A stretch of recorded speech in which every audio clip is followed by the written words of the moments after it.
Salut. Oh, t'es trop chou, mon doudou.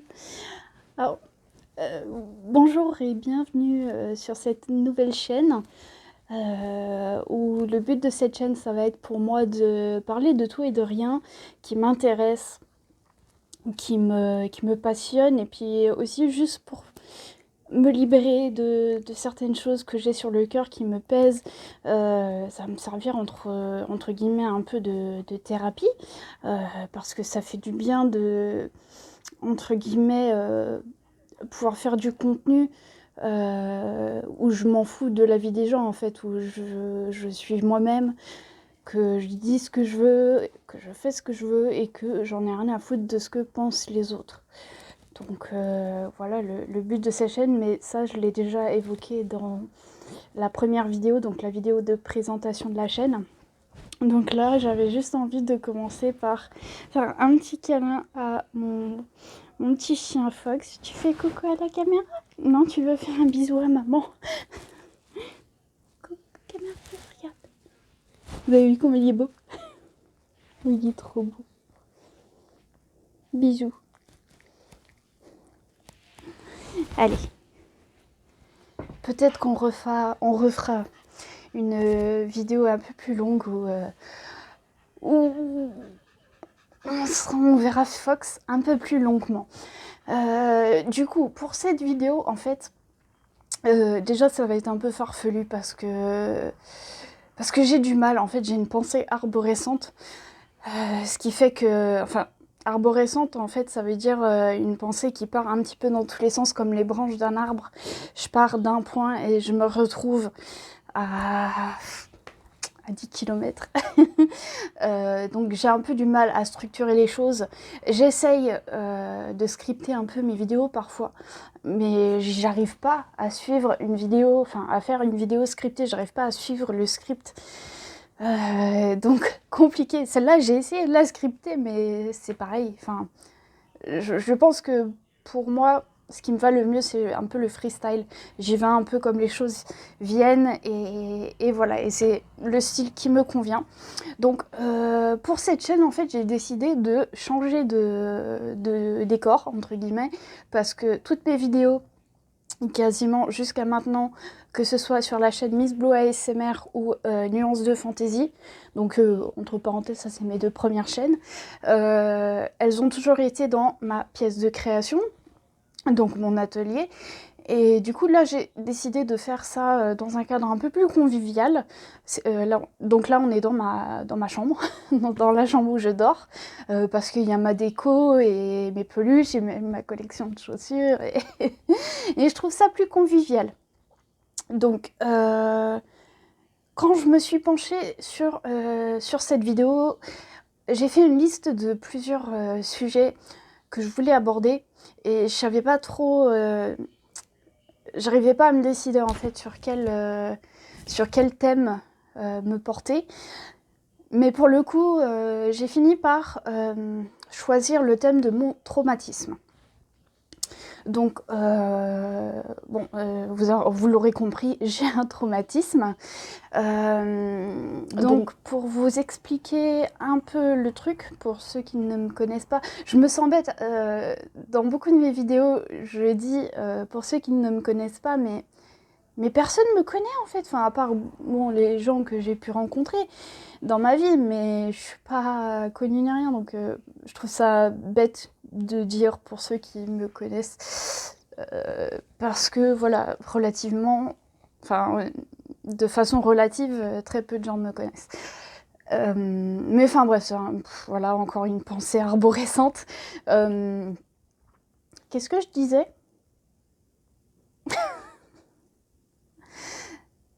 Oui, donc j'ai un traumatisme. Pour vous raconter un petit peu de quoi il s'agit, comment c'est arrivé, etc. etc. Donc c'est un accident de la route. J'ai été impliquée dans un accident de la route lorsque j'avais 5 ans seulement. Donc, et ça a été un accident, bon, qui n'a pas causé beaucoup de dégâts, entre guillemets. Enfin, il n'y avait pas de dégâts corporels, on va dire. Il n'y a pas eu de perte de vie, ni rien. Il n'y a même pas eu, enfin, quasiment pas de blessés ou des blessures vraiment très très légères. Sauf que ça a été brutal dans le sens où on a fait des tonneaux et c'était très très rapide, surtout qu'à l'âge de 5 ans, je pense qu'on a une vision différente des choses et moi en fait ça m'a paru très très brutal. On a fait donc en fait ce qui s'est passé c'est que la personne qui conduisait était alcoolisée. Ça je vais pas revenir là-dessus. Voilà, j'ai pas envie d'élaborer plus là-dessus.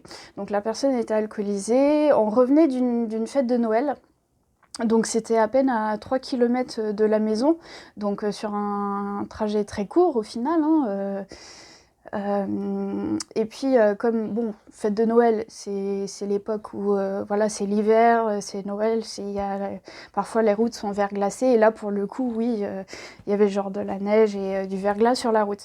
Et avec l'alcool que la personne avait dans le sang, plus bon, elle était en train de s'engueuler avec la personne qui était au côté passager. Elles étaient toutes les deux en train de s'engueuler, donc bon, avec l'inattention de l'engueulade, l'alcool, plus le verglas sur la route, ça a fait qu'elle a perdu le contrôle de la voiture et on a fait des tonneaux et on a atterri dans le fossé. Et du coup, forcément, ces tonneaux, ça a été très... moi, je l'ai ressenti très brutalement. Et bah, pour vous dire que ça s'est passé il y a plus de 25 ans maintenant, que... Comment dire c'est un peu farfelu tout ça. Je m'en souviens toujours, j'en ai même des flashs. Et ça, je reviendrai là-dessus un petit peu plus tard dans la vidéo. Donc j'ai encore des souvenirs très précis et des flashs qui me reviennent en tête de cet accident qui s'est passé quand j'avais 5 ans, il y a 25 ans, enfin plus de 25 ans maintenant. Donc autant dire que oui, ça m'a beaucoup beaucoup marqué. Donc ça m'a beaucoup marqué. Et puis surtout, généralement on dit que nos premiers souvenirs de vie, généralement, ils sont aux alentours des 5 ans. C'est très très rare qu'une personne retienne à l'âge adulte des souvenirs qu'elle a en dessous de l'âge de 5 ans. Ça peut arriver, hein, je dis pas que c'est complètement impossible, juste que ça reste assez peu commun. Généralement, les gens, leurs premiers souvenirs, ils les ont à partir de l'âge de 4-5 ans par là. Et il s'avère que cet accident, en fait, donc cet événement traumatisant, a été quasiment mon premier souvenir. J'ai peut-être un autre souvenir qui date de avant ça, mais et encore, enfin... Et du coup, pour moi, cet accident, cet événement traumatisant, a été pour moi mon premier souvenir de vie. Et du coup, en fait, en grandissant, j'ai construit toute ma psychologie autour de cet événement qui m'a du coup, comme j'ai été traumatisée, j'ai développé en fait une espèce d'hypervigilance au danger et du coup une incapacité à me sentir en sécurité, surtout bon, dans les circonstances qui sont similaires à celles de l'accident, donc en voiture, enfin en l'occurrence c'est pas qu'en voiture en fait, c'est en mouvement. Parce que même à marcher dans la rue, en fait, ça m'arrive d'avoir des grosses bouffées de chaleur, enfin des bouffées d'angoisse donc ouais, je pense que c'est vraiment le mouvement et enfin en l'occurrence quand je marche dans la rue et que par exemple il y a une voiture qui passe un peu trop près du trottoir ou un peu trop vite et que je suis en train de marcher, ça me déclenche mon traumatisme, mes flashs, etc. Donc ouais, c'est très compliqué à vivre.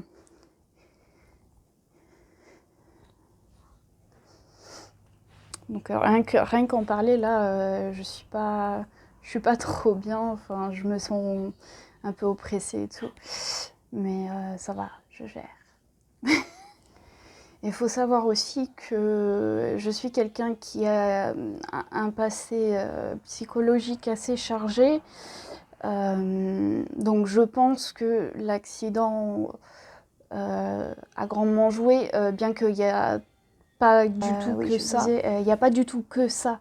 Pas que l'accident qui a joué, il y a beaucoup de facteurs qui sont rentrés en compte, qui sont venus affecter et amoindrir ma santé mentale. Donc, je suis quelqu'un qui a en fait toujours eu une sorte de combat mental, psychologique en moi depuis très jeune, enfin, sûrement depuis l'accident, donc sûrement depuis l'âge de 5 ans, mais moins intensément. Ça s'est développé avec le temps en fait. Enfin, il y a eu quelque chose qui a commencé, qui a fait que. Et en fait, ça a fait effet boule de neige. Avec le temps, il y a eu des choses qui se sont rajoutées. Les choses n'étaient pas résolues en temps et en heure, donc ça a fait que, enfin, voilà. Et je me retrouve à l'âge adulte, en fait, avec des problèmes d'ordre psychologique, émotionnel. Notamment, j'ai une hypersensibilité. Et en plus de l'hypervigilance, j'ai du mal à parler. En plus de l'hypervigilance au danger, donc je souffre de crises d'angoisse, la dépression, tout ça. Enfin, voilà, je vais pas développer trop là-dessus. Ce sera peut-être une autre vidéo à part entière. Je pense que ma santé mentale vaut au moins une bonne grosse vidéo à elle toute seule. Mais ouais, chaud tout ça. Mais y a pire. Je veux pas me plaindre. Je dis juste ce qu'il en est, mon ressenti, et voilà. Ah,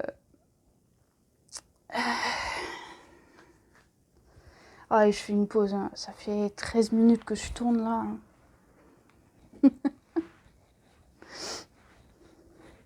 Moi, j'étais le genre d'élève à l'école que quand ça faisait ouais, allez, un quart d'heure, 20 minutes de cours, vas-y, il est temps que le cours il s'arrête. Ça fait au moins 5 minutes qu'on bosse là, wesh.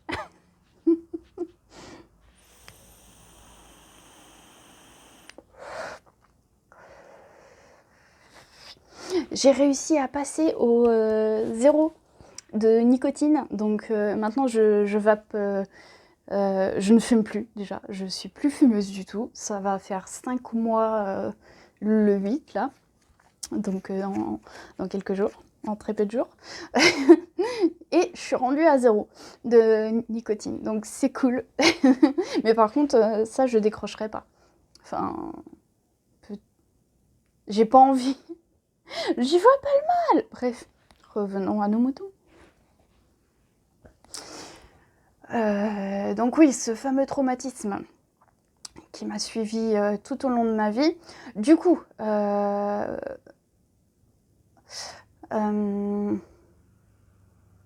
donc bon, mis à part le fait que j'ai ce traumatisme en moi, qui est toujours là, qui me suit tous les jours,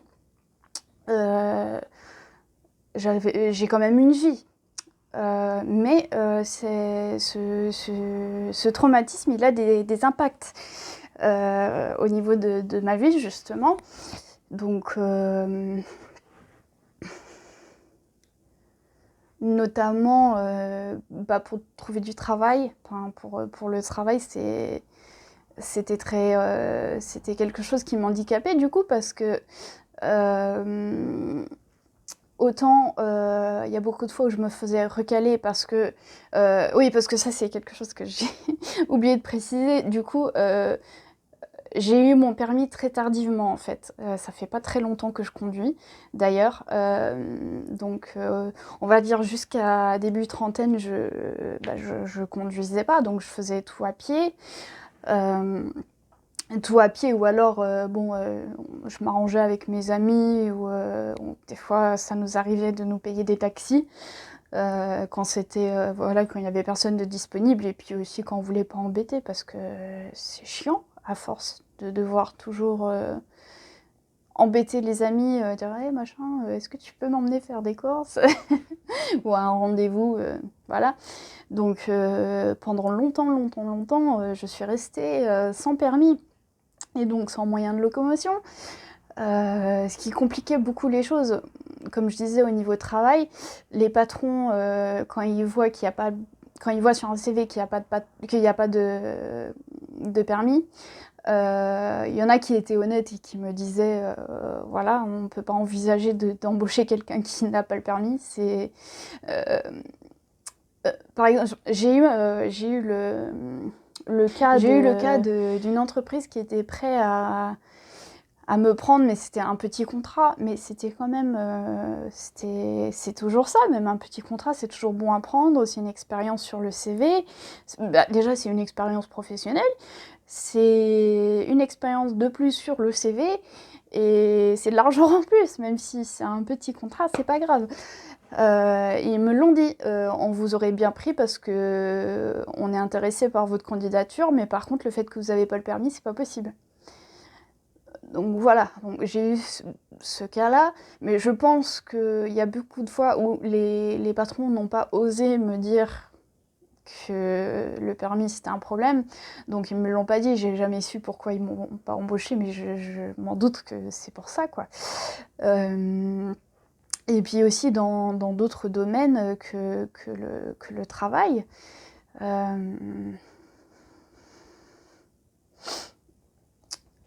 Même au fond de moi, en fait, je me sentais inférieure parce que les gens que je connais et que j'ai connus petits et qui sont plus jeunes que moi, voilà, ils avaient leur permis, ils conduisaient. Enfin, je me sentais inférieure, quoi. Même si c'est toujours le cas, je me sens toujours inférieure, mais pas par rapport à ça, du coup. Bah si, parce que j'ai toujours des difficultés. Ça, on va en reparler après. Et puis, devoir tout faire à pied, à part quand je pouvais trouver quelqu'un qui pouvait m'emmener, devoir tout faire à pied, notamment nos courses, on les faisait à pied, ce qui n'est pas super parce que, bon, quand on prend de l'âge, enfin, vous me direz, je suis pas vieille, mais faut savoir que je vis avec ma mère, qu'elle est plus toute jeune, hein, forcément. Elle a une fille de plus de 30 ans, donc, et mon frère qui est mon grand frère.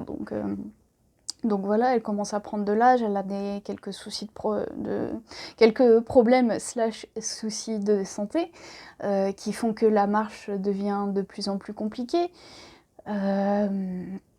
Donc devoir tout faire à pied pour moi un peu, et puis aussi pour ma mère, c'était devenu très très compliqué. Donc c'est pas terrible, quoi. Du coup, pour en venir au fait que je vais m'adresser aux personnes qui peut-être sont dans des situations similaires, qui ont ce genre de traumatisme, voire même phobie, parce que moi ça s'est développé, c'est même devenu une phobie, une peur très très profonde, comme je disais tout à l'heure, j'ai une hypervigilance au danger, et du coup ça s'est développé en phobie. J'étais vraiment terrorisée. Je sais pas comment en parler sans spoiler le reste de la vidéo. Bon, je vais juste dire que voilà, ça s'est transformé en très grande peur, voire phobie. Donc est venu le moment où je me suis dit que je voulais surmonter. C'est là que je m'adresse du coup aux personnes qui sont dans des situations similaires, qui ont connu des pets au niveau de la route et que ça les a marqués, ça les a traumatisés, etc. psychologiquement. J'ai envie de vous dire qu'il est possible de surmonter ça. Moi, mon traumatisme, comme j'ai mentionné tout à l'heure, j'ai des effets de flashback, donc j'ai des symptômes en fait qui se rapprochent un petit peu du stress post-traumatique qui est resté durant toutes ces années, qui s'est développé, qui s'est ancré. Donc pour vous qui peut-être avez ce même problème, sachez qu'il est possible de s'en sortir. C'est compliqué. Je vous le concède. C'est très compliqué et honnêtement, tout le monde n'en est pas capable, je pense. Déjà, il faut être prêt. Et le vouloir, c'est pas forcément être prêt.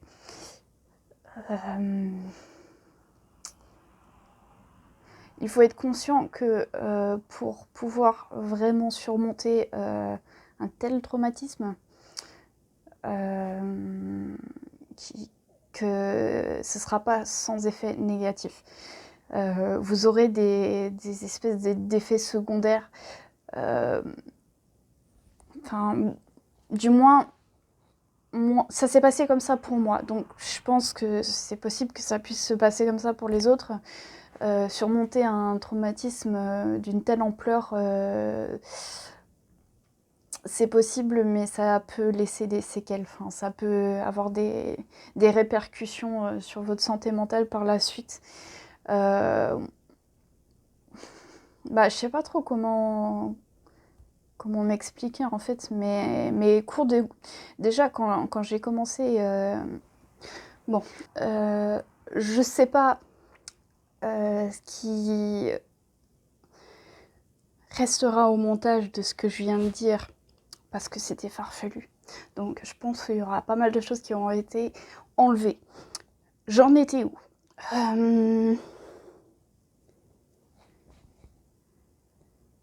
Bon, je vais commencer par vous raconter un petit peu comment c'est venu en fait cette envie de surmonter et comment ça s'est passé surtout. Surtout ce point-là qui est important. En fait,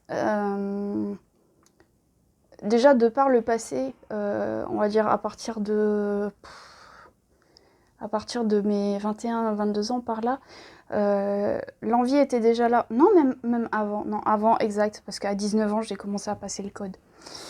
J'ai eu une première tentative qui n'a rien donné parce que je n'ai même pas réussi. En 2 ans, hein, j'ai été 2 ans au code, j'ai même pas été présentée une seule fois à l'examen. Mais ça, je pense que ça vient de l'auto-école parce qu'ils me le refusaient. Je ne sais pas pourquoi, mais ils voulaient pas que je passe le code. Je sais pas, ils voulaient pas. Je leur demandais si c'était possible que je commence un peu... parce que des fois, ça se peut en fait qu'on... C'est possible.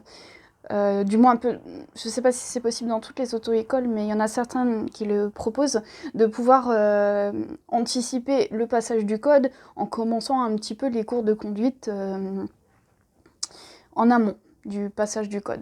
Donc je leur demandais ça, en fait, et non, ils voulaient pas. Et en 2 ans, ils m'ont jamais proposé de passer le code. Donc oui, à mes 19 ans, j'ai voulu passer le permis, ça n'a rien donné.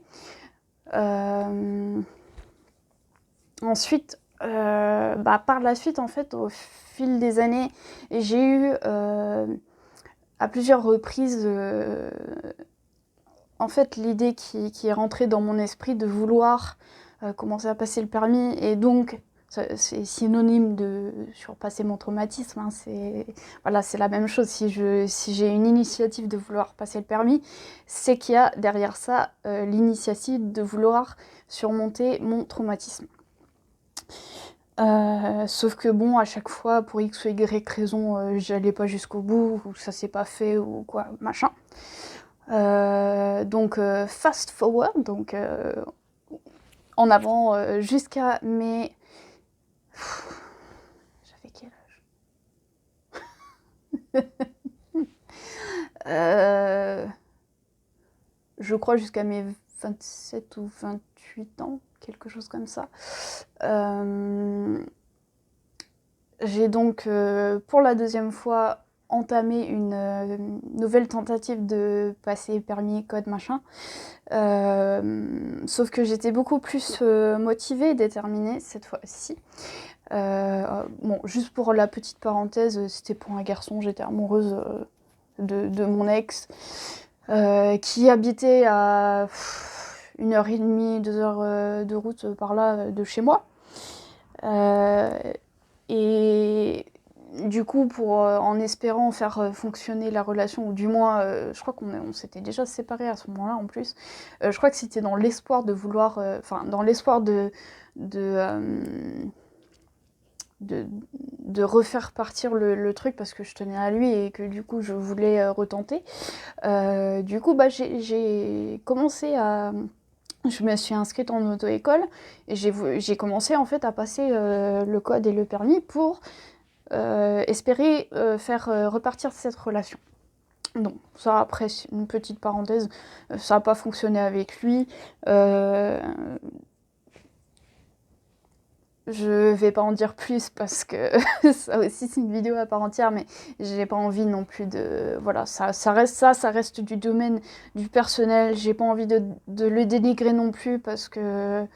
Bon, c'est pas quelqu'un de méchant pour autant, même si ce qui s'est passé, enfin...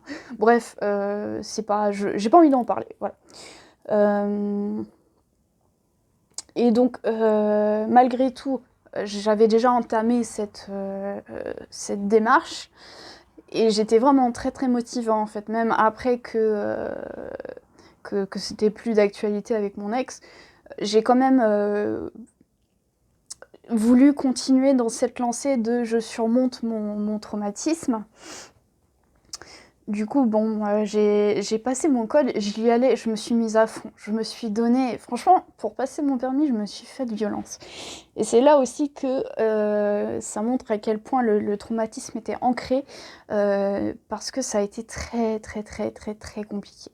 Pas la partie code, hein. Encore, je me suis donnée à fond pour le code, et ça a porté ses fruits parce qu'en peu de temps, je crois, en l'espace de même pas 2 mois, si ce n'est pas moins, je sais plus exactement, j'ai eu mon code avec 0 faute.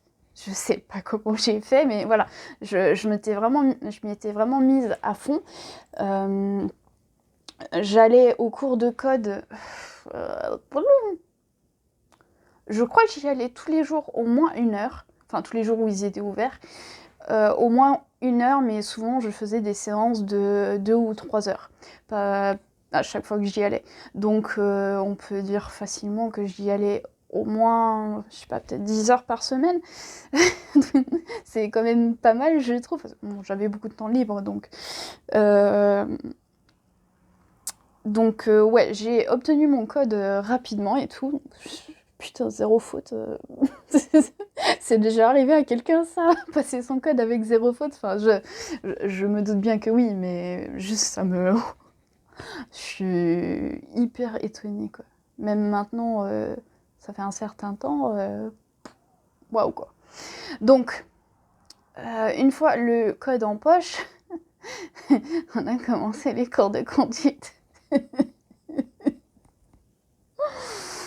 Ça, c'était très, très, très dur. Alors déjà, faut savoir que avant d'obtenir mon permis, déjà j'ai fait 53 heures de conduite, au bout desquelles c'était pas ça. J'ai eu 3 passages en examen. Bon, il paraît que ça c'est assez commun, donc bon, mais quand même pour moi, de mon ressenti, 3 passages, je me sentais mais nulle, quoi. Il n'y a pas d'autre mot. Je me sentais mais complètement... je pensais que j'y arriverais jamais. Donc ouais, 53 heures de conduite. Et j'avais vraiment en fait l'impression que je m'étais lancée dans une démarche qui, qui n'était pas censée aboutir. Beaucoup de fois, j'ai eu l'impression où j'étais pas censée en fait conduire, que le monde ne voulait pas que je devienne conductrice, parce que j'ai eu beaucoup de bâtons dans les roues en fait. Enfin, de bâtons, pas venant de personne. Enfin, on reviendra là-dessus. Juste que l'univers ne voulait pas.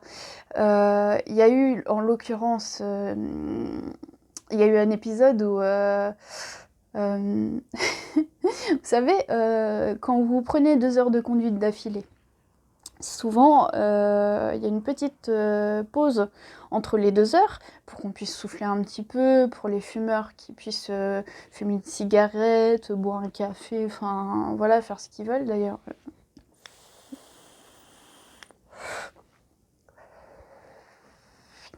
Donc là, c'était une séance de 2 heures, donc on a fait une petite pause avant de reprendre la route. Et en fait, c'était un poil d'animal sur le nez. C'était en plein été, c'était au mois de juillet. Donc on s'était arrêté, c'était pas loin d'un collège d'ailleurs, c'était dans la ville où j'habite, pas loin d'un des collèges. Et je me rappelle, je suis sortie de la voiture. On se détend les jambes un petit peu, on se dégourdit les jambes. Et je fais une pause clope en fait, parce que j'étais fumeuse à ce moment-là. Je fais une pause clope, là j'étais roulée, je prends ma roulée et tout, je la mets dans la bouche, je vais pour l'allumer. Donc au moment où j'allume ma cigarette, en fait il y avait un truc volant. Sur le moment, je savais pas ce que c'était, ça aurait pu être... Bon, je savais que c'était pas une abeille, parce que c'était trop gros pour être une abeille. Et je savais que c'était pas un bourdon, parce que ça avait pas la forme d'un bourdon. Donc voilà, je savais que c'était un frelon. Mais je m'étais pas posé plus de questions que ça. Surtout qu'avant cet événement, j'ai toujours été... faut savoir qu'en fait, moi, j'ai toujours été... j'ai mon grand frère, en fait, qui a toujours été terrorisé par les bêtes volantes, qui font buzz et qui piquent. Il a toujours été terrorisé, genre quand il en voyait un, il se barrait en courant. Genre tu le retrouvais à 3 km, c'est bon, il est parti le machin. Et moi, en fait, je me moquais gentiment de lui, je lui disais, mais tu sais, si tu bouges pas, c'est la fameuse chose qu'on se dit, si tu bouges pas, il se sentira pas agressé, il te fera rien. T'as juste à pas bouger, il te fera rien. Et toute ma vie, cette technique, elle a marché de fou, parce que ça a toujours fonctionné, et j'ai jamais eu de raison de remettre cette technique en doute. Sauf que pour le coup, bon, j'ai pas bougé, le machin, il est parti. Donc il est passé devant moi au moment où j'ai allumé ma cigarette, en fait. Il est passé devant moi, bon, ok, il est parti. Sauf que 3 secondes plus tard, le machin, il revient avec, je sais pas, une cinquantaine de potes, quoi. Il a ramené... J'ai craché sur la caméra. Donc le frelon, il est parti, il a été chercher ses copains. Et il est revenu, et je sais pas pourquoi. Hein, est-ce que c'était le fait qu'il est passé au moment où j'ai allumé ma cigarette, la flamme lui a fait peur? Est-ce que c'était l'odeur de la cigarette? Je sais même pas si les frelons ils ont un odorat, j'en sais rien. Est-ce que c'était peut-être la couleur de mes vêtements? Est-ce que c'était l'odeur de mon déodorant? Va savoir pourquoi. Et c'était vraiment après moi qu'ils en voulaient, parce que ma monitrice, qui était à 2 pas, rien n'a pété. C'était moi. Donc je pense peut-être que ouais, ils se sont peut-être sentis agressés, ou alors on a émis l'hypothèse que peut-être quelques minutes auparavant, il y avait quelqu'un qui était passé, qui les a embêtés, et que du coup ils étaient énervés, et que c'est tombé sur moi. Voilà, bon, ça après, on saura pas. Et du coup, en fait, je me suis fait attaquer par une horde de... Apparemment, c'était des frelons asiatiques. Bon ça, c'est pareil, je peux pas confirmer, je suis pas apicultrice, enfin je suis pas spécialisée dans ça, mais ma monitrice en tout cas qui a visualisé l'événement m'a dit que c'était des frelons asiatiques. Et puis après, j'ai fait des recherches et effectivement, ça m'a l'air d'être ça. Donc oui, je me suis fait attaquer par une horde de frelons asiatiques, donc c'était déjà... maintenant, j'en ai la phobie. Enfin, c'est dès que j'entends un bourdonnement, même une mouche qui est un peu trop grosse et qui, vous savez, les grosses mouches là qui font vraiment du bruit, enfin le son de leur bourdonnement ressemble à un frelon ou à une abeille.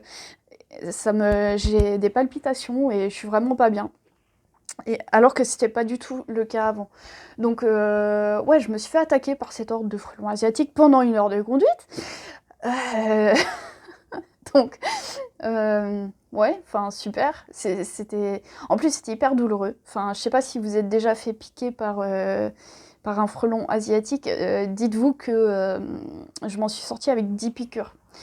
Sachant que j'ai de la chance que j'étais pas au final, qu'il s'était avéré que je ne suis pas allergique à leurs piqûres parce que c'est pas hors du commun que quelqu'un d'allergique avec 1 ou 2 piqûres meurt. Donc c'est déjà arrivé, donc bon, j'ai de la chance, je pense.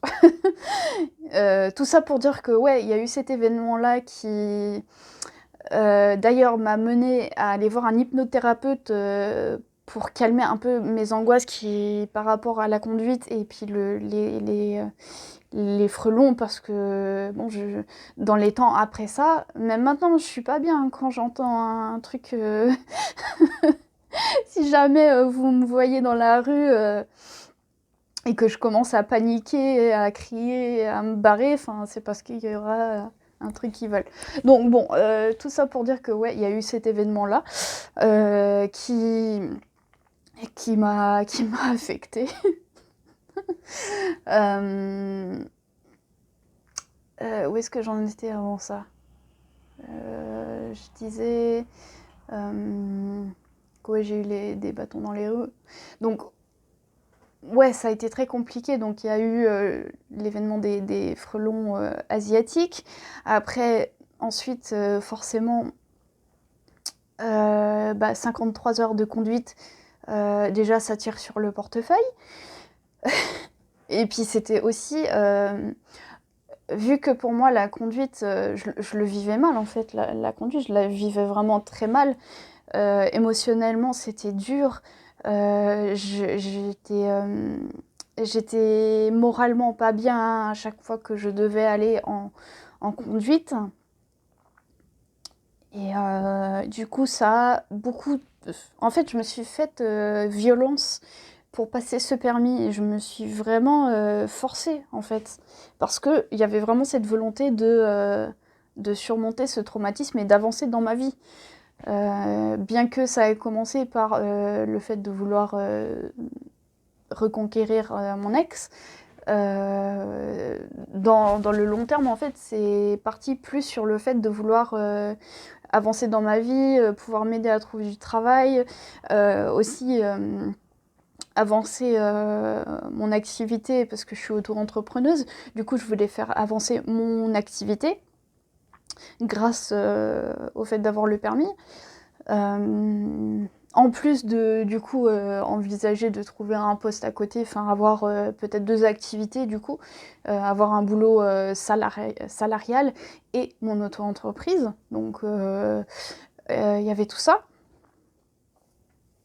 Et ouais, ça a été très éprouvant. Donc, je leur demandais... bon, ça allait quand même mieux au bout d'un moment, pendant les heures de conduite. C'était quand même très angoissant. Parce que, en fait, j'ai aussi... je suis atteinte du trouble du trouble de l'anxiété généralisée, pardon. Donc bon, les crises d'angoisse, ça me connaît. L'état anxieux de base, c'est quelque chose qui est omniprésent au quotidien, donc qui est très fatigant aussi. Ça tire beaucoup sur la fatigue, sur les cordes de la fatigue. Et donc ouais, ça a été les 53 heures de conduite, elles m'ont achevée en fait. J'en pouvais plus. Mais je me disais en fait, je m'accrochais à l'idée qu'une fois le permis en poche, ça y est, j'aurais vaincu ce fameux traumatisme. Que ça y est, je serais enfin libérée de ce calvaire qu'a été ce traumatisme toute ma vie. Que le fait d'avoir passé le permis et de l'avoir en poche, ce serait la fin, en fait, de mon tourment, de mon traumatisme. Que le fait d'avoir le permis, ça m'enlèverait mon traumatisme, en gros. Ça n'a pas du tout été le cas. Ça n'a pas du tout été le cas. Après l'obtention du permis, en fait, préalablement au passage du permis, en fait, j'ai voulu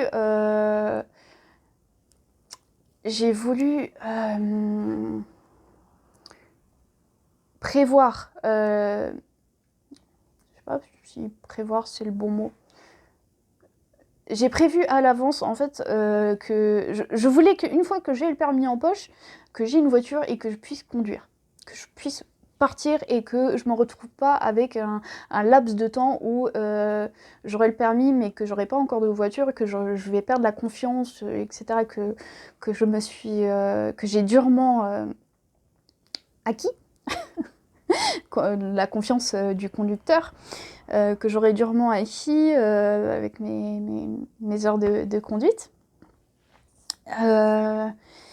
Donc je me suis acheté une voiture avant d'avoir le permis. Sauf que ce que je savais pas à ce moment-là, c'est que pour pouvoir faire les papiers d'un véhicule, il faut avoir le permis. Donc en fait, je me suis retrouvée avec une voiture pour lequel je ne pouvais pas faire les papiers, je ne pouvais pas faire la carte grise, je ne pouvais pas faire l'assurance, tout ça. Donc au moment où j'ai acheté la voiture avait son contrôle technique qui datait de moins de 6 mois, pas de souci. Bon, ok. Sauf que le passage du permis a été plus long que prévu. Les 6 mois ont été dépassés, donc au moment où j'ai eu mon permis et que j'ai été donc pour faire les papiers de la voiture, ils m'ont dit ah bah non, le contrôle technique il est pas bon, enfin il est dépassé, donc il faut refaire un contrôle technique pour pouvoir faire la carte grise, faire la carte grise. Chose que j'ai été faire, donc j'emmène la voiture au centre de contrôle technique. Et là, bim, le verdict tombe.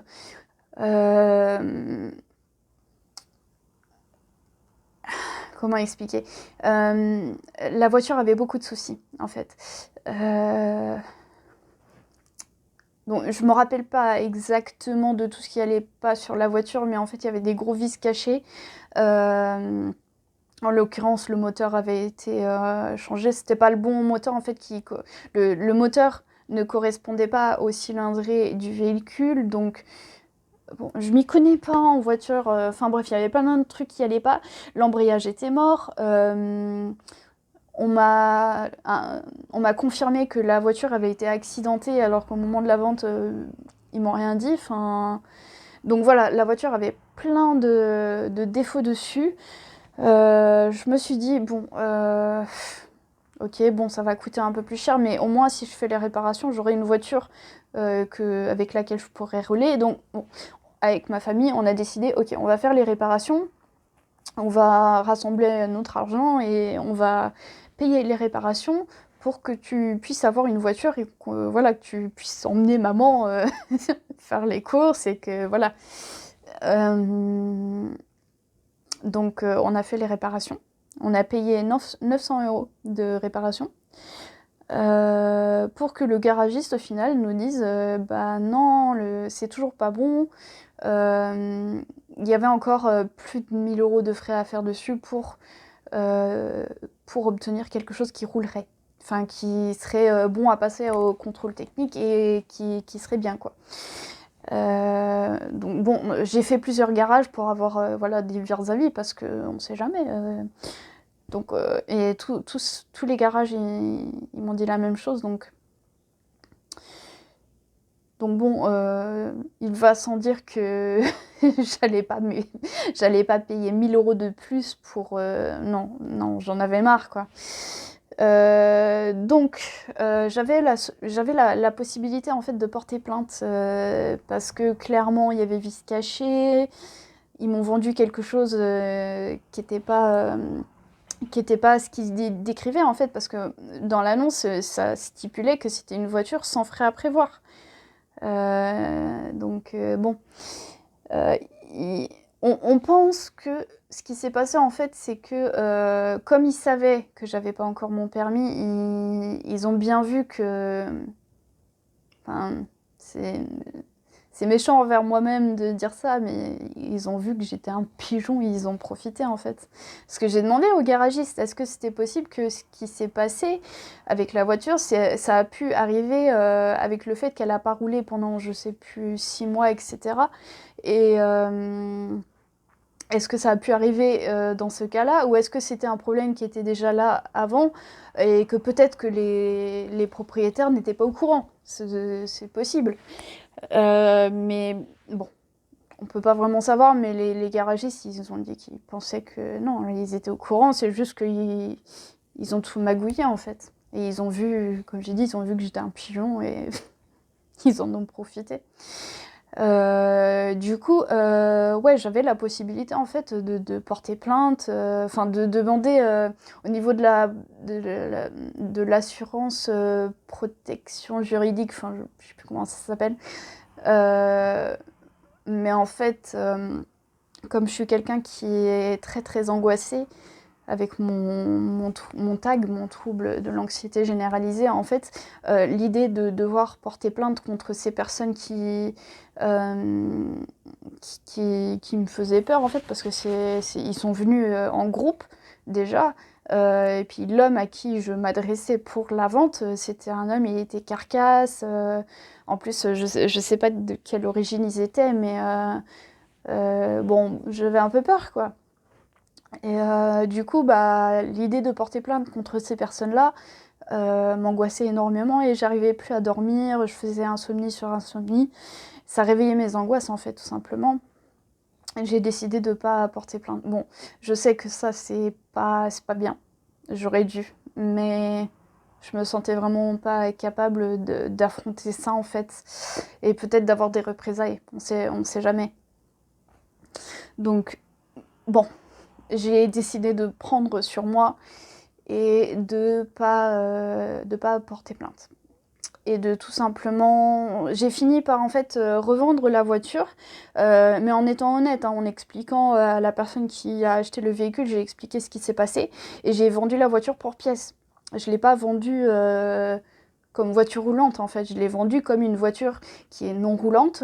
Ils sont venus chercher la voiture avec un plateau, ils sont repartis avec sur un plateau, ils savaient très bien que c'est une voiture non roulante, et voilà, je leur vendais pas quelque chose en leur disant voilà, c'est une voiture roulante, et en fait voilà, non, j'ai été honnête, je leur ai dit voilà, je me suis fait arnaquer, mais j'ai besoin de récupérer un peu sur mes pertes, donc voilà, on s'est arrangé. J'ai eu moins, forcément j'ai pas récupéré l'argent que j'ai payé pour la voiture et plus les réparations, voilà, mais j'ai récupéré un petit peu, ce qui m'a permis ensuite de racheter la voiture que j'ai eue après. Bon, du coup, à ce stade-là, je pense que ça faisait déjà au moins 6 mois que j'avais mon permis, au moins. Je suis pas sûre de moi, mais au moins. Du coup, ah oui, j'ai oublié de préciser qu'en fait, pour ce premier achat, moi je sais que je n'ai pas de connaissances mécaniques, je savais à ce moment-là à peine conduire. Donc je me suis dit, c'est normal, il faut que je me fasse accompagner par quelqu'un qui s'y connaît en voiture, enfin du moins qui s'y connaît mieux que moi, et qui saurait reconnaître, je sais pas, un bruit anormal pendant la conduite, ou voilà. Donc j'ai demandé à un ami, c'est un ami à l'époque, j'ai demandé à un ami d'être présent avec moi. C'est d'ailleurs lui qui a fait le test drive, donc l'essai de la voiture, c'est lui qui l'a fait. Comme c'est un conducteur qui avait X années de permis derrière lui, voilà. Donc j'étais accompagnée, hein. Donc ne me dites pas, voilà, t'aurais dû être accompagnée. Je l'étais. Sauf que, bon, je sais pas ce qui s'est passé. Est-ce que c'était pas un problème, je sais vraiment, je saurais pas l'expliquer. Pour moi, en fait, la personne a grossi ses connaissances mécaniques, ou du moins de véhicules, parce que je l'intéressais et qu'il espérait que... Enfin, je sais pas. C'est ce que je pense. Après, je suis plus amie avec cette personne-là, pas par rapport à ça, mais parce qu'il y a eu d'autres choses qui ont fait qu'on n'est plus amis aujourd'hui. Mais donc oui, j'ai quand même prévu le coup de machin, être accompagnée parce que tu t'y connais pas, ok. Bon, ça s'est pas passé comme ça aurait dû, mais là, en théorie, j'avais fait ce qu'il fallait. Du coup, par la suite, dans mes prochaines démarches, j'étais accompagnée cette fois-ci par vraiment quelqu'un de confiance, que d'ailleurs je le salue, hein. Et puis je le remercie encore profondément du fond de mon cœur pour toute l'aide qu'il m'a apportée, parce que c'est cette personne-là, du coup, qui me suit dans mes démarches d'achat de véhicules, etc. Et de permis et tout ça, machin, depuis l'incident de la 206 cc. Parce que oui, c'est la première voiture que j'ai eue, c'était une 206 cc décapotable. Je suis tombée amoureuse de la voiture, mais en fait, j'aurais pas dû. C'est comme les mecs. Euh, Parce que ouais, bon, c'est décapotable et tout. Enfin, j'ai été séduite par par la voiture. Donc voilà, bon, passage clôturé. On passe maintenant à la Saxo. J'ai eu du mal à trouver une voiture après la 206. Donc on a cherché avec mon ami, donc mon nouvel... Enfin, c'est pas un nouvel ami, mais celui qui me suivait et qui a commencé nouvellement à me suivre dans mes démarches. On a cherché, donc il m'a mis en contact avec un ami à lui qui est garagiste, et qui d'ailleurs est toujours à l'heure actuelle celui vers qui je me tourne quand j'ai un truc mécanique voilà, à faire. C'est vers lui que je me tourne, donc bon, ça s'est bien passé. Donc ce garagiste-là, il m'a trouvé donc une petite Saxo, qui était une très bonne petite voiture, alors, rien à lui reprocher, sauf que j'ai eu un souci. Donc c'était pas de la faute de la voiture, hein. La voiture, elle avait rien fait, elle avait rien de mal, en plus elle était très bien entretenue, enfin elle avait rien qui n'allait pas. C'est moi en fait qui ai eu un problème, c'est que je me suis rendu compte que le manuel, pour moi, ça passait pas. C'est-à-dire que en fait, au début, bon, ça a été, mais en fait, j'ai commencé à caler, avoir un problème de calage. Je sais pas si ça se dit ça. Donc j'ai commencé à caler. Bon, j'ai calé une fois, j'ai calé deux fois. Sauf que j'ai commencé à caler à des endroits très gênants, genre à l'entrée d'un rond-point. Ouais, enfin, sur les montées, comment on appelle ça, les démarrages en côte, tout ça, c'était pas possible. Et en fait, ce fait de caler, ça m'a créé un gros blocage. Et en fait, après chaque séance de conduite, même une toute petite séance de conduite, en fait, il me fallait un temps de récupération émotionnelle avant de pouvoir reprendre le volant. Et plus le temps passait, avec le fait que je calais de plus en plus, parce que c'est ce qu'on me dit, hein, tu cales une fois, deux fois, machin, mais en fait, ça te bloque dans la tête, donc plus tu bloques, bah plus tu cales, et plus tu cales, plus tu bloques. C'est un cercle vicieux. Et du coup, c'était devenu impossible. Mes temps de récupération après la conduite, il devenait de plus en plus long. C'était passé de 2 jours avec le temps, il me fallait 2 semaines, 3 semaines avant de pouvoir reprendre le volant parce que je faisais des burn-out ou oui, je pense que burn-out, c'est le bon mot. Et que du coup, c'était juste plus possible. Donc, bon, pour le coup, c'est pas un problème à cause de la voiture, c'est moi, du coup, qui n'y arrivais pas.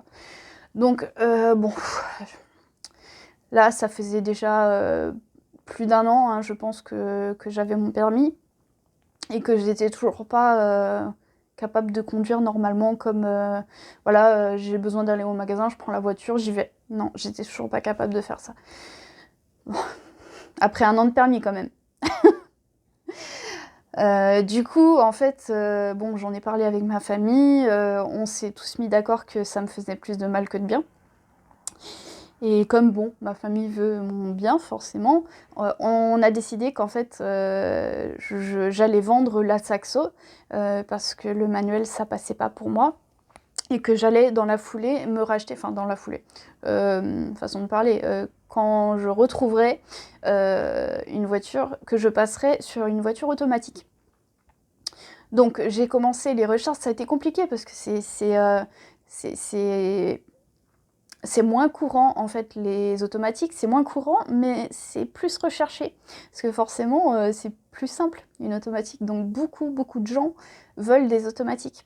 Sachant que moi je tenais absolument à avoir une petite voiture et pas genre une grosse Mercedes ou une BMW ou je sais pas quoi. Moi je voulais vraiment une petite voiture passe-partout, que je serais capable de conduire, que j'aurais pas trop de difficultés au niveau de me garer, même si, bon, même maintenant, me garer, c'est pas ce qu'il y a de plus facile, mais ça, je pense qu'il y a beaucoup de monde qui ont du mal avec le fait de se garer. Avec les stationnements, c'est pas toujours évident. Mais bon, ça, c'est en détail, c'est pas grave. Donc bon, je commence mes recherches, j'arrivais pas à trouver parce que j'avais aussi un budget, parce que derrière moi, il y avait bon, plusieurs arnaques, machin, etc. Il y a eu un événement d'arnaque dont j'ai pas envie d'évoquer. Donc faut quand même savoir qu'il y a eu aussi cet événement entre-temps. Donc c'était après la Saxo, mais avant la voiture que j'ai maintenant. Et du coup, ouais, à marre quoi. Là, ça fait. Maintenant, ça fait. Je vais sur mes 3 ans de permis. Pour vous dire. Donc, ouais. J'étais au stade de rechercher une automatique. Je suis passée par la case. Je songeais à prendre une cacahuète, un pot de yaourt. Enfin, je sais pas comment vous appelez ça, mais voilà, j'ai songé à ça. Et oui, j'étais à ce point-là. Je pense que je devais être peut-être une des seules personnes avec permis qui consciemment voulait une voiture sans permis. Bon, ça après, j'avais mes raisons, hein, parce que oui, la vitesse, en fait, elle est problématique pour moi. J'aime pas du tout. Ça provoque en fait, ça réveille mon traumatisme en fait, les grandes vitesses. Et quand je dis les grandes vitesses, c'est tout ce qui est au-dessus de genre 50 km/h, quoi. J'ai très peur. Bon, 60 encore, ça va. Mais tout ce qui va dans les 70, 80, 70, j'arrive à peu près. Bon, ça reste un peu compliqué, mais j'arrive à peu près. Mais tout ce qui va dans les 80, 90, 100 km, c'est chaud, quoi. Même aujourd'hui, hein, là, après 3 ans de permis. Enfin, presque 3 ans, 2 ans et demi, on va dire, 2 ans et demi de permis. Donc c'est une des raisons pourquoi, en fait, je voulais... je me penchais sur une voiture sans permis. Il y avait ça, il y avait aussi le fait que en fait, pour moi, le regard des gens, je sais que c'est bête, et ça, je devrais pas m'inquiéter comme ça du regard des autres, mais c'est vraiment problématique pour moi, et c'est quelque chose que je n'arrive pas à contrôler. ça a de vraies répercussions sur ma santé mentale, donc, et j'y peux rien. J'essaye de me dire, bah non, je m'en fous de la vie des gens, mais j'y arrive pas. Du moins pour ce qui est de conduire sur la route. C'est quelque chose dont j'ai beaucoup de difficultés avec ça. Et mon raisonnement, en fait, c'était que une voiture sans permis, on s'y attend que le conducteur ne conduise pas à genre 90 km/h. On s'y attend, c'est normal. Alors qu'une voiture normale, si la personne, elle roule, je sais pas, à 60 km/h au lieu de 80 ou 90 ou 100 km/h, selon là où on est, et ben ça pose problème, hein, une personne dans une voiture normale. Ça pose problème dans le sens où on se dit mais elle roule à 60 km/h, pourquoi elle avance pas vous voyez? Alors qu'une voiture sans permis, on se pose pas la question. Bon, ça fait peut-être un peu chier, mais on se demande pas pourquoi, en fait. Pourquoi la personne... c'est parce que c'est une voiture sans permis, c'est normal. Donc, bon, j'ai eu cette phase-là, c'est passé. Donc bon, je suis repartie dans mes recherches de voitures automatiques. J'ai fini par... Bon, ça a duré un certain temps, plus de 6 mois encore. Hein, donc bon, là, au point où on en est, allez hop, le temps passe, j'ai toujours pas de voiture pour conduire, je me sens toujours mal par rapport à mon traumatisme. Et puis d'un côté aussi, ça m'angoissait parce qu'il y avait la possibilité peut-être que même en m'achetant une automatique, peut-être que j'y arriverai toujours pas. Enfin, que je serais capable, mais peut-être que émotionnellement, j'y arriverai toujours pas. Donc bon, j'étais dans... Je m'accrochais, malgré tous les obstacles que la vie m'a jeté dans la figure, je m'accrochais. J'étais vraiment déterminée à surpasser ce traumatisme parce que j'en ai vraiment envie. J'ai vraiment envie de ne plus avoir ce poids sur la conscience, en fait. Enfin, pas la conscience, mais en moi. Ce poids-là sur mes épaules qui m'alourdit, qui m'empêche de vivre et d'avancer. Et de me sentir normale. Et bon, ça a été long, les recherches, elles ont été longues. Mais on a fini par trouver. On a trouvé, donc en l'occurrence, c'est une petite... maintenant, j'ai une petite Clio 2, que je suis folle amoureuse de ma voiture. D'ailleurs, elle s'appelle Cléopâtre, parce que Cléo, voilà. Et je la kiffe trop, ma petite voiture. Et maintenant, je suis rendue à un point où au début, c'était un peu compliqué forcément parce que ça faisait genre 1 an et demi que j'avais pas vraiment conduit, j'avais perdu toute ma confiance de conducteur, j'avais l'angoisse qui était...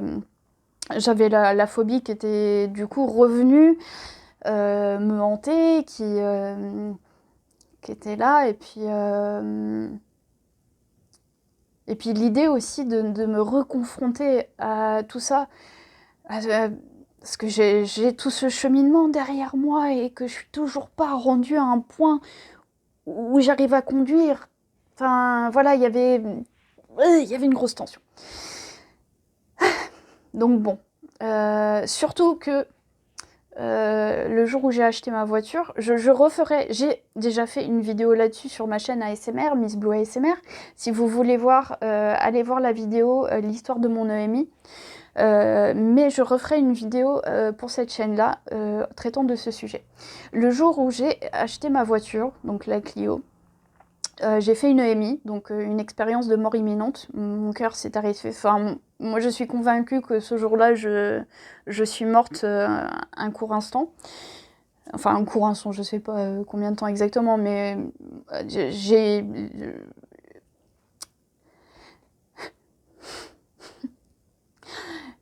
J'ai eu un bref aperçu de l'au-delà. Donc pour moi, il y a eu une mort clinique. Même si ça n'a pas été confirmé, pour moi, ce jour-là, je suis morte. Même si je suis revenue, je suis morte. Non, non, je m'appelle pas Jésus. Donc ce jour-là, en fait, ouais, j'ai fait cette EMI et ça a été très symbolique pour moi.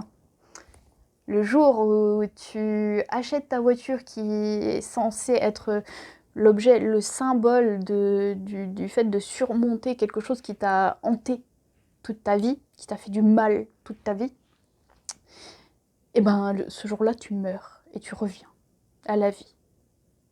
Et tu te sens transformé, tu te sens changé. En disant ça, j'ai des frissons. J'ai des frissons, je vous jure. Ça a été un message très très puissant. Et depuis, bon, ça a pris du temps. Mais maintenant, ça fait quoi? Je l'ai acheté c'était mi-décembre. Donc là, on est début avril. Et donc, dans ce temps de à peu près 4-5 mois,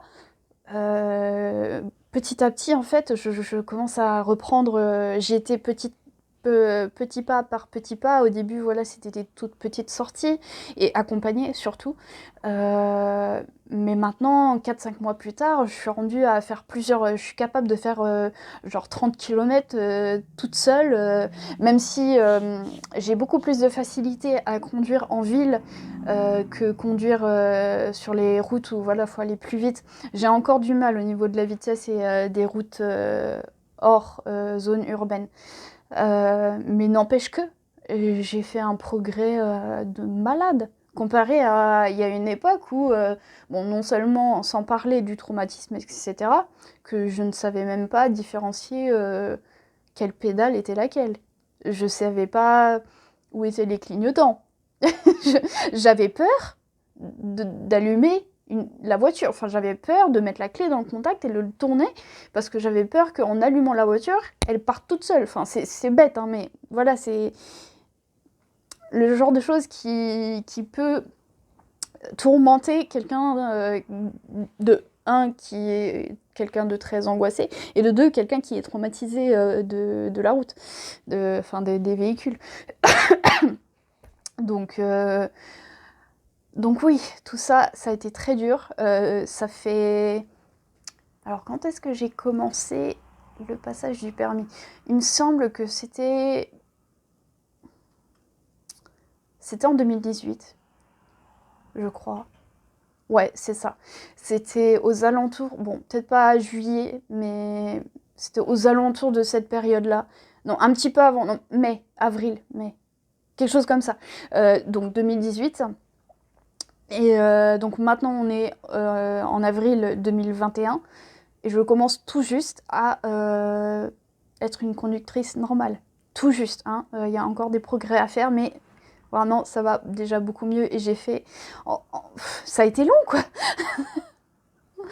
Oh, punaise, ça fait plus d'1 heure que je parle.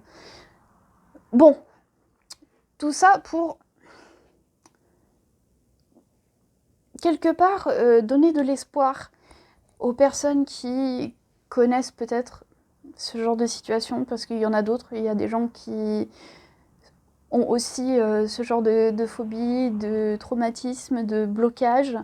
J'ai eu l'occasion de parler notamment avec une personne qui... bon, elle n'a pas eu un accident, mais elle a eu une très grosse frayeur sur la route et ça l'a énormément perturbée. Et j'ai eu l'occasion de lui parler, de lui donner des conseils parce que par rapport à mon vécu, je pouvais lui apporter, je pouvais pas lui apporter grand-chose, mais des conseils, essayer de lui faire parler aussi, ça aide. Donc ouais. J'espère que cette vidéo vous aura, si vous êtes dans cette situation, vous aura peut-être apporté un petit peu de réconfort, d'espoir, de savoir que c'est possible. Je sais que j'ai dit en début de vidéo que c'était pas forcément... que surmonter un traumatisme comme ça, c'est possible, mais que tout le monde n'en est pas capable. Parce que ça demande parfois des choses que les gens sont pas forcément prêts à donner. Pour surmonter quelque chose de psychologiquement aussi ancré en soi, c'est-à-dire qu'on n'est pas forcément, même si on a envie, on n'est pas forcément prêt psychologiquement à faire ce qu'il faut pour affronter certains démons. Et ça, je ne peux pas vous dire ce qu'il faut pour être prêt. Je pense que c'est un déclic qu'il faut. Il faut que la personne elle ait son déclic elle-même, qu'elle le trouve par elle-même. Et en attendant, il faut juste s'accrocher et faire de son mieux pour vivre du mieux qu'on peut, en attendant et en espérant que ce déclic vienne. Moi, je l'ai eu, ce déclic, parce que c'est ça, en fait, hein, le fait d'avoir envie de surmonter ce traumatisme, au moment où c'est arrivé, en fait, par rapport à mon ex petite amie, ça, en fait, il m'a servi de déclic. Donc, quelque part, même si ça n'a pas marché entre nous, je lui dois peut-être des remerciements de m'avoir donné mon déclic. Ouais, ok. Donc, bon, merci Alexis, tu m'as servi de déclic. Oh, sinon, j'ai un alien dans mon ventre. Je suis pas enceinte, hein. Qu'on soit clair. J'ai un alien dans mon ventre qui se réveille de temps en temps, qui fait... Donc ouais, j'espère que cette vidéo aura servi à quelque chose, aura servi peut-être à, comme je disais, donner de l'espoir aux personnes qui traversent ce genre d'épreuves, donner des conseils aussi. Puis bah voilà, j'espère que le fait d'avoir raconté cette histoire de mon vécu, de mon traumatisme, bon, j'espère juste que ça aura servi à quelque chose. Moi, ça m'a fait du bien. Donc c'est cool, quoi. J'ai conscience que cette vidéo, comme toutes mes vidéos d'ailleurs, elles le seront toutes. Donc si vous aimez pas les vidéos farfelues, où ça part dans tous les sens, où on s'y retrouve peut-être pas trop, c'est pas trop où ça va, machin, si c'est pas pour vous, je vous en voudrais pas de ne pas les regarder, de pas continuer. Mais voilà, donc merci de m'avoir écouté pendant... Bon, au final, la vidéo, elle va pas avoir duré le temps que j'ai filmé, parce que forcément, je vais couper des trucs, je vais faire des machins au montage. Mais là, je suis rendue à 1h, 16 minutes et 29 secondes. 30 secondes, 31, 32... Bon, vous aurez compris le délire. Merci d'avoir regardé et je vous dis à la prochaine fois. Ciao!